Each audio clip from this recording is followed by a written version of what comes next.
साल 1947 जब भारत आज़ाद हुआ तब स्थिति इतनी करुण थी कि हमारे पास खाने के लिए पर्याप्त अनाज भी नहीं था। अंतरिक्ष की कल्पना करना तो दूर की बात थी। यह यात्रा इतना आसान नहीं था।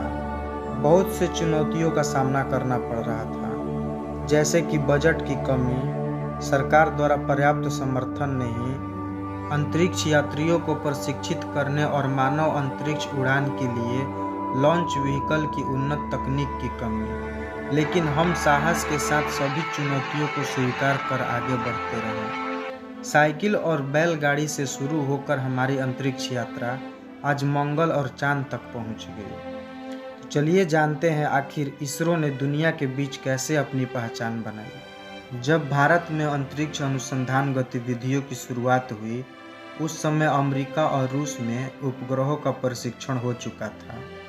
साल 1962 वह घड़ी था जब भारत अंतरिक्ष में यात्रा करने का फैसला किया और देश के पहले प्रधानमंत्री पंडित जवाहरलाल नेहरू ने INCOSPAR Indian National Committee for Space Research की स्थापना कर अंतरिक्ष के रास्ते पर अपना पहला कदम रखा। और साल 1963 में केरल के थुम्बा, जो अब वर्तमान में विक्रम साराभाई अंतरिक्ष केंद्र के नाम से जाना जाता है, पहले साउंडिंग रॉकेट के साथ भारत के औपचारिक अंतरिक्ष कार्यक्रम की शुरुआत हुई। डॉक्टर विक्रम साराभाई उन्नत प्रौद्योगिकी के विकास के लिए 1969 में इनकोस्पार के स्थान पर इसरो की स्थापना की। शुरुआती दिनों से ही इसरो ने अपनी योजनाओं पर अच्छे तरह से काम किया।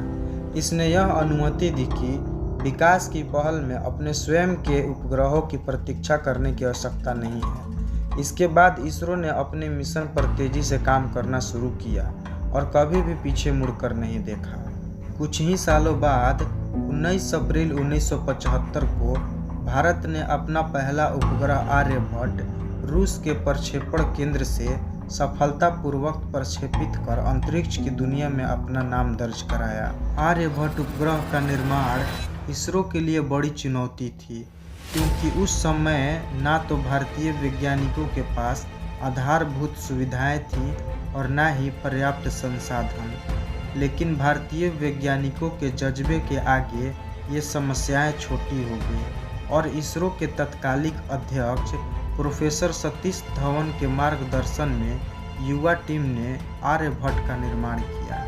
बड़ी बात यह थी कि आर्यभट्ट के निर्माण में जुटी युवा टीम ने पहले कभी भी अंतरिक्ष हार्डवेयर नहीं बनाया था। 18 जुलाई 1980 को अपना खुद का सैटेलाइट लॉन्च व्हीकल SLV-3 के जरिए रोहिणी RS-1 को प्रक्षेपित करके भारत का नाम उन देशों में शामिल कर दिया गया जो अपना उपग्रह खुद प्रक्षेपित कर सकते थे। 1984 में एक रिकॉर्ड और टूटा जब राकेश शर्मा अपने 3 सोवियत साथियों के साथ सोयूटू 11 में बैठकर स्पेस में गए। अगले 2 दशकों में इसरो की गति और तेज हुई। 2008 में इसरो द्वारा चंद्रयान प्रथम को लॉन्च किया गया और भारत चंद्रमा की सतह पर अपना झंडा लगाने वाला चौथा देश बन गया। इसके बाद इसरो ने कई और सैटेलाइट लॉन्च व्हीकल को प्रक्षेपित किया, जैसे ASLV augmented satellite launch vehicle, PSLV polar satellite launch vehicle, GSLV geosynchronous satellite launch vehicle. कुछ ही सालों बाद 2014 में इसरो ने मंगलयान को मंगल की धरती पर उतार कर कीर्तिमान स्थापित किया और भारत एकमात्र ऐसा देश बन गया जिसने पहली बार में ही मंगलयान को मंगल पर भेजने में सफलता मिली थी। इसरो के इस मिशन में मात्र 450 करोड़ रुपए ही खर्च हुए थे, जो कि बहुत ही कम थे। यह सिलसिला यही नहीं रुका। 22 जुलाई 1919 को भारत ने चंद्रयान 2 को रवाना किया।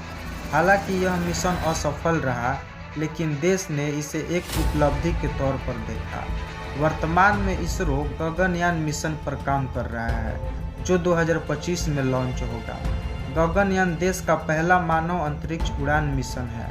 इस मिशन के तहत 4 अंतरिक्ष यात्री धरती से 400 किलोमीटर ऊपर अंतरिक्ष में 3 दिन बिताएंगे। इसका उद्देश्य होगा मानव अंतरिक्ष उड़ान शुरू करने के लिए स्वदेशी क्षमता का प्रदर्शन करना। धन्यवाद दोस्तों। वीडियो पसंद आए तो लाइक शेयर और सब्सक्राइब करें।